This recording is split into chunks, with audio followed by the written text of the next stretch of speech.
Welcome to Chesborn. This is Alan. And I'm Dawn. Today we're going to show you how to set up Trials of Maya. Now the game has several modes. We got game modes right here: 2v2, Siege, Siege 1v1, and Headhunters. Headhunters is like everybody gets everybody. We are going to do a 1v1. This is a 1v1 board. There is another board for 2v2. It's basically kind of sets up the exact same way. Just has an extra player. And in the Headhunters, you kind of put these little land tiles out, and so it's a little more wild. So right now we're going to do one of the very cool things. We're going to choose our player, and they come in these nice little player. You got your character and all their equipment's underneath. So who do you want to be, Dawn? I will be Dongsa. Dongsa. She is fantastic. I like Dongsa. I will be Shar. All right. So our two leftover ones. This guy has Moravi and Prabhakar. Moravi and Prabhakar. What a name. They are over here. Moving them off to the side. And so, yeah, we got a lot of stuff. We're going to bring it on. But first, we're going to set up our player boards. So go ahead and get your player board, Dawn. Dawn showing the different books they have. They have a reference, a game mode, and a system rule book. And we'll grab one of these. Nice a player reference. Aid. This player reference is really nice. Really good, yeah. I use a lot. So your player board. This is our player board here. It's they're set up the same way. Let me scoot this over just a little bit. All right. Okay. So your character. I'll put this here. You have your character. What color do you want to be, Dawn? I'll be blue. How about? Blue. So you get a base. You get these whirly things. We'll explain those in a second. They involve her minions.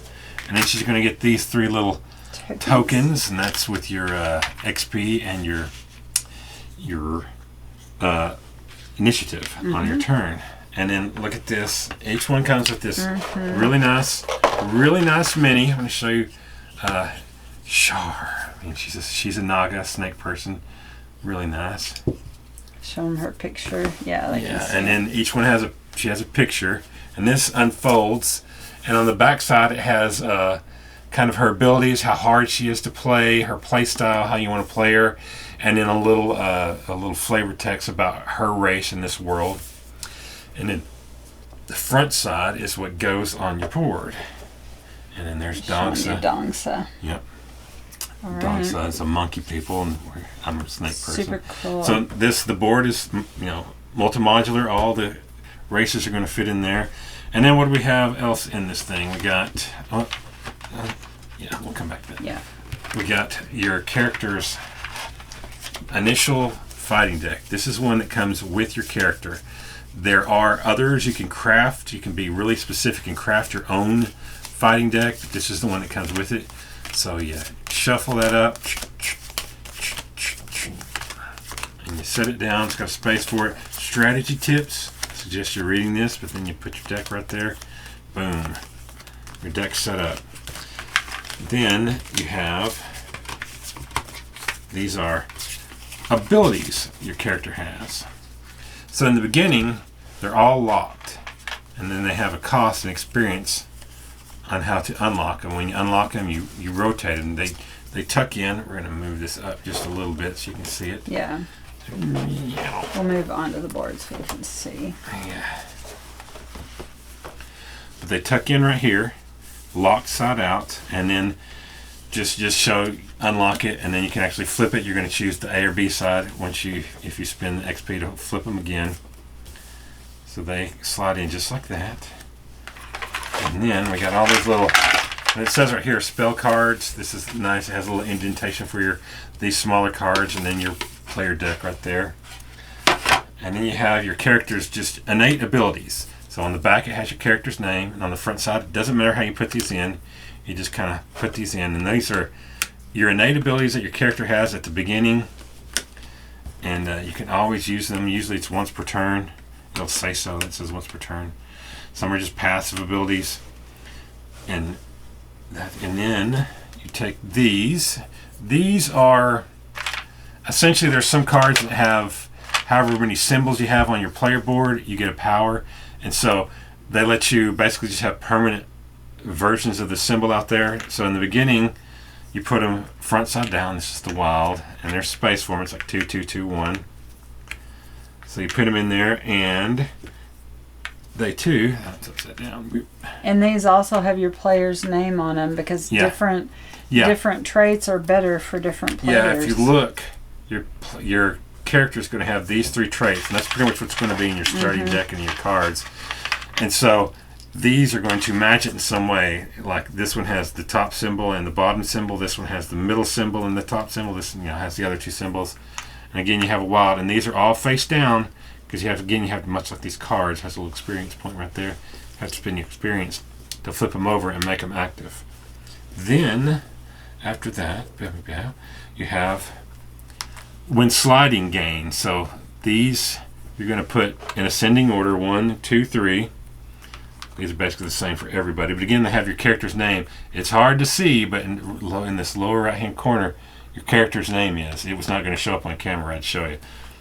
But you put these here. This is your magic, says when sliding gain. This is your energy, I should say. And then you have your health points. Your first one is double-sided. It's the same on both sides. And your next one, your next lowest one, again, it's going to be face down because it's locked. You got to spend energy. You got to have all these different ways of unlocking stuff to gain energy for your character.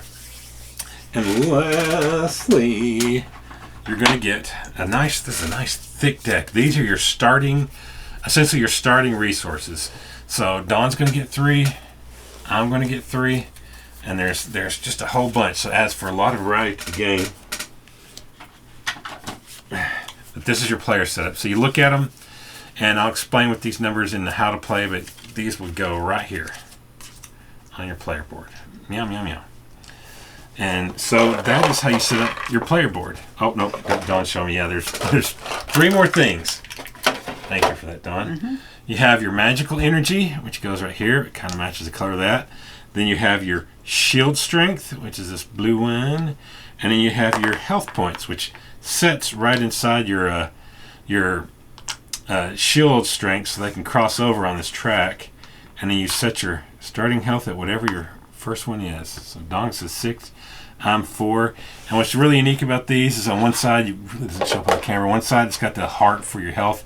But if you flip it over, it's got a plus 10. So if you ever get to 9 and you come back around, you flip it over and now you got 10, 11, 12. So they all 3, flip him over, all 3 have that ability. All right. Now, that is how you set up your player board. That is like a setup player board. So we'll pull this off. And now we're going to go to the board. So there are some things that are going to be the same for everybody. So you're going to take your character, you get a base, and then you have a little part in it. You can put it in there. You put it in there and slide. So now I'm the orange character. I'm going to set this to the side of the board. And then one side of the base is going to be purple. One side is going to be orange. These do not actually go with the character color. They're the same with everything. I have these whirlies, which we'll explain in a second. I have these orange little bits. So there's 2 other things we got to set up. Well, not 2 other things. 2 other out of the box things. The rest is cards. What we have here, let's just move these. We'll show you what these are in a second. This is an objective board, and this is our initiative board. So essentially, in the beginning, you decide who's going to go first. You take 2 of them, and so you just put it out there, and this is going to decide ties for the rest of the game. So they just get this out there, out of the way, and after that, you're going to go ahead and match these here at the beginning.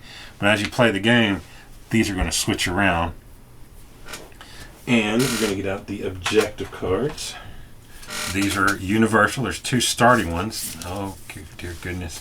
Where are the 2 starting ones? They should have been on top. Bear with me as I look for the 2 starting ones. There they are. I had them reversed. There's 2 starting ones.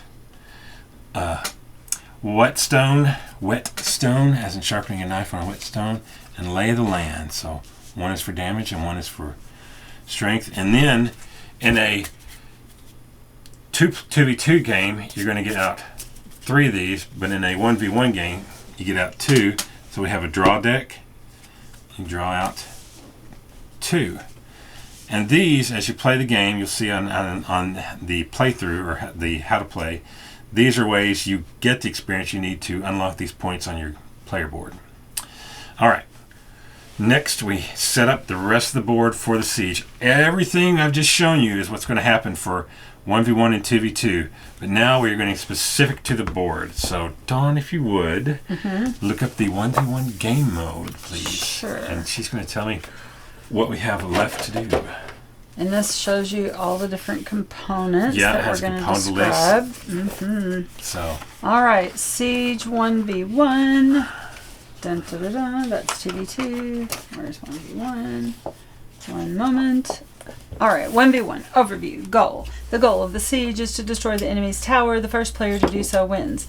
Place the siege map in the center. Done. Players sit at opposite sides. Done. Take the 2 towers, 1 per team. So we need the 2 towers. The 2 towers. All right.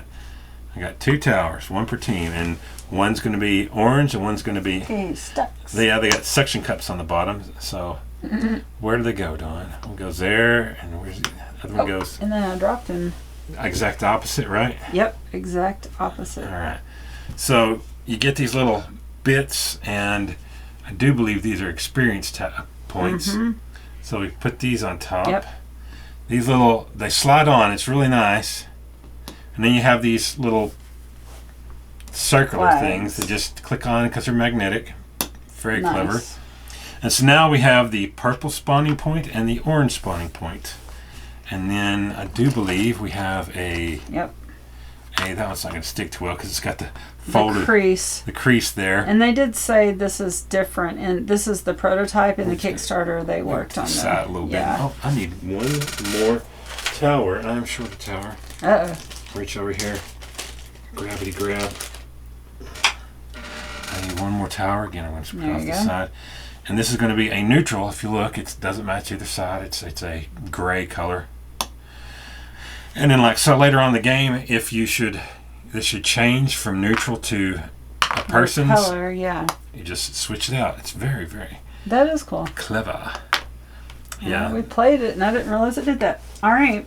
So now we got some characters to set up in our bases, our towers. Tell me about the towers. And then we spawned those. We did the arena towers. So how much health do the towers have? Because I don't know. The towers. Okay. Well, let's see. Number E are the towers. Pardon me for a moment. 12 for a short game or 16 for a long game. Let's just put out 12. You get 12 and I get 12. So these discs, these little red discs, these are the health. Oh no, I dropped it. Health of whatever both your minions, these guys, and those they're a little flat disc also, and your towers. 1, 2, 3, 4, 5, 6. 10, 11, 12. All right. 10, and they have hearts on them. 11, 12. They're yes. for health, and they have hearts. They have a little heart on them. Let me get that up there. You see it. All right. Very clever. This is a prototype, so the later ones they're actually supposed to click together quite a bit better. And they won't do that. And they won't do that. Yeah. And you set this is your home base. This is what you're defending. If this gets destroyed, you lose the game. So you set that down there and get ready to defend it. Defense. All right. Boom. All right. And next we're going to do our baddies. So Warden of Knots is the first one, and he gets each player gets an Elder Common head. Elder Common. Let me find an Elder Common. I thought I had him sitting out, but it turns out he's got the staff and his cape behind him. He's holding a staff. Looks like he's flying with a cape behind him. There we are. Elder Common. Elder Commons, they're kind of unique because they. Oh, that one's Warden of Knots. But, that's Warden of Knots. He looks like this guy. Oh, that's Warden of Knots also. This guy right here. Here they are. Okay. Okay, you got him. Got her. Perfect. Okay, so there we go. He is double-sided. He has one side, he attacks essentially at range, and he has another side where he's kind of a mover and shaker. So you can decide which head you want to put out. And if you look, this little circle here, this is going to fit right into it. So this is how you show that a minion is yours. You put that in there. When it's on your side of the board, you set it in there, and when you decide to spawn them, which we'll explain the rules, the how to play, you give them a certain amount of health, and we're going to do that with our Warden of Knots. And Warden of Knots gets 8. So Uh-huh. 1, 2, 3, 4, 5, 6, 7, 8. Yeah. And right now he is an aggro enemy. He's not aggravated yet, but he's an enemy. yeah, got one there, and we're Let me put him on top. oh, okay. And then we get a one can stop one stop, and he gets 10 HP. It's 10, so I will hand you one. Okay, while I thank you. Fiddle with one together. 2, 6, 3, 4, 8. 5, 6, 7, 8, 9, 10. 10. And so these, if you look, ooh, don't fall. Yeah. If you look, we got a whole bunch of these because these are used like there's a character that can make these little forts, and so this is the health of the fort. This is the health. More of the And then we got other the big steppa. We got and Mama Malevolence. So there can be a whole lot more creatures out there. And these also have different abilities. Yes. And it says we get to pick how they go out, right? At the beginning? Yeah. These guys don't, because if you look on the back side of them, It shows, yeah, they're blank on the back one-sided, side, but those we get to decide. these we get to decide. All right. Yep. So that is that, and we've set up the board, we've set up the towers, we've set up the defense points. And that's it. We have set up the game. This game is ready to be played. So that's how you set up. Very All nice, right. very clever Trials of Maya. And we're going to now make another video, if you want to check that out, on how to play the game. It would be a bit long. Normally kind of try and put them together, but it'd be too long for this. So we're going to split them up so you can reference which one you want. All right? All right, so thank you for joining us, and please check out our separate video on how to play Trials of Maya. Thank you so much, and for now, we'll save you a seat at the table.